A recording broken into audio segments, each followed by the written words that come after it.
निश्चल और निष्कपट, जब तक कपट भरा हुआ कहां से सत्संगी हो? प्रेम नहीं है, दिल के अंदर भावना ही दूसरी है। सत्संग तो इंसान को उसके विकारों को मिटा देता है, लेकिन वो भाव नहीं है। फिर भी इतनी बात है कि चलो दुनियादारों से इतने अच्छे हो कि कम से कम कुछ तो बुराइयां छूट जाती हैं। अब सत्संगियों की बात सुनते हैं, रोजाना ऐसे ऐसे केस सामने आते हैं कि ना सत्संगी का कर्म उनके दुनियादारों से भी बुरे हैं। कहने वाले देखने वाले भी कह देते हैं कि सत्संगियों के काम है क्या, इनको आप सत्संगी कहते हो, आपके सत्संग में आते हैं। भाई बात तो ठीक है कहने के लिए, देखो हम तो बात अच्छी बताएंगे, अब ये तो मानने वाले पर है, वो कितनी मानता है। अगर कोई नहीं मानेगा तो उसके लिए कुछ भी नहीं है, जो मान लेगा उसके लिए तो गुरु सब कुछ हो गया। काफी ऐसे लोग भी आते हैं जो आके बेचारे, बहुत ऐसे लोग कहते हैं कि आपने जीवन बचा दिया, हमारा धन्य हो गए हम तो। क्यों? कि उन लोगों ने बात को मान लिया, उन लोगों ने अपने हृदय को साफ कर लिया। जिन्होंने साफ कर लिया उनको जो है उस चीज का प्रमाण भी मिल गया, परिणाम भी मिल गया। जो हृदय को तो साफ नहीं करते, नाम गुरु का लेते हैं, फिर कहते हैं कि मेरा ये, जब हमको वो दवाई मिल गई और वो मिलने के बाद भी वो ये बात गुरु से पूछने जाते, क्यों पूछने जाते हो? जो चीज आपको दी गई है, आपको जो हुंडी लिख के दी गई उसको कैश करवाओ, क्यों नहीं करवाते? जिसने भी नाम की ओट ली, प्रभु का भगत हुआ, उसके काम नहीं हुए क्या? लेकिन आज के जमाने में तो गुरु भी ऐसे हैं, शिष्य को धोखा देते हैं, उनसे झूठ बोलते हैं, कपट करते हैं, पल्ले कुछ है नहीं, शिष्यों को बहकाते हैं कि तेरा कल्याण होगा, तेरा ये कर दूंगा, वो गुरु क्या कर देगा? गुरु जो करता है वो तो मानते नहीं। गुरु का पहला तो वचन का मानना है। गुरु भक्ति पर इतनी दृढ़ करके बात कहते हैं कि गुरु भक्ति करो। गुरु भक्ति क्या है? गुरु के वचन को मानना। गुरु कौन से वचन बताता है? पहले बताता है कि अपने जीवन को अच्छा सच्चा बनाओ, बुराइयों से बचो, दिल में दया प्रेम रखो, बूढ़े बुजुर्ग की सेवा करो, प्रेम करो, जबान से मीठे बोलो, और ये गुण अपनाओ, फिर देखो तुम्हें नाम का आनंद मिलेगा कि नहीं मिलेगा। दिल के अंदर बुराइयां तो इतनी भरी है, फिर नाम का कहते हो जी भजन नहीं बनता मेरा, सुमन नहीं। सुमन कहां से होगा? सुमन करते तो हो तुम, उस सुमन में कोई कचाई नहीं है। जो तुम्हारी चाह है, जो जरूरत है, उसको सुमन तुम छोड़ते नहीं, उसके लिए तो बड़े दाव पेच लगा लेते हो। दाएं बाएं ऊपर नीचे जैसे भी करना हो वो खूब कर लेते हो, उसका सुमन करते हो। पूरा होता है? नहीं होता हो तो बोलो, होते हैं कि नहीं होते? चोर चोरी का सुमन करता है, चोरी कर लेता है। विषय विकारी आदमी है, वो छल कपट करता है, कर लेता है। लालची आदमी लालच की बात सोचता है, वो कर लेता है।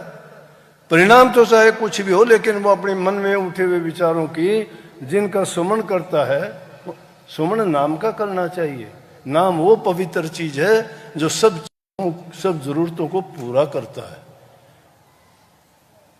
इसलिए थोड़ा सत्संग आपके लिए ये कर दिया, क्योंकि कल को आप टाइम इतना ज्यादा मिले ना मिले, फिर भी मिल जाएगा। संगत शायद बहुत ज्यादा आ जाए, क्योंकि सबको पता होता है कि भाई इसके बाद तो फिर अगले साल में सत्संग मिलेगा या 1 रोज तक का होगा।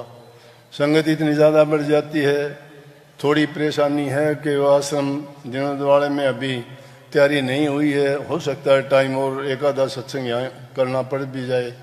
जब तक पूरा हो जाएगा, जब भी मैं तो सोचता हूँ काम तो उसमें भी नहीं चलना, सोचना तो कुछ और ही पड़ेगा उसके लिए। लेकिन फिर भी पहले कोशिश तो यही करते हैं कि आदमी पहले सोचता है कि मैं पाँव फैला के सोऊं, पाँव फैला के सोता है, फिर भीड़ पड़ती है तो थोड़े पाँव मोड़ भी लेता है।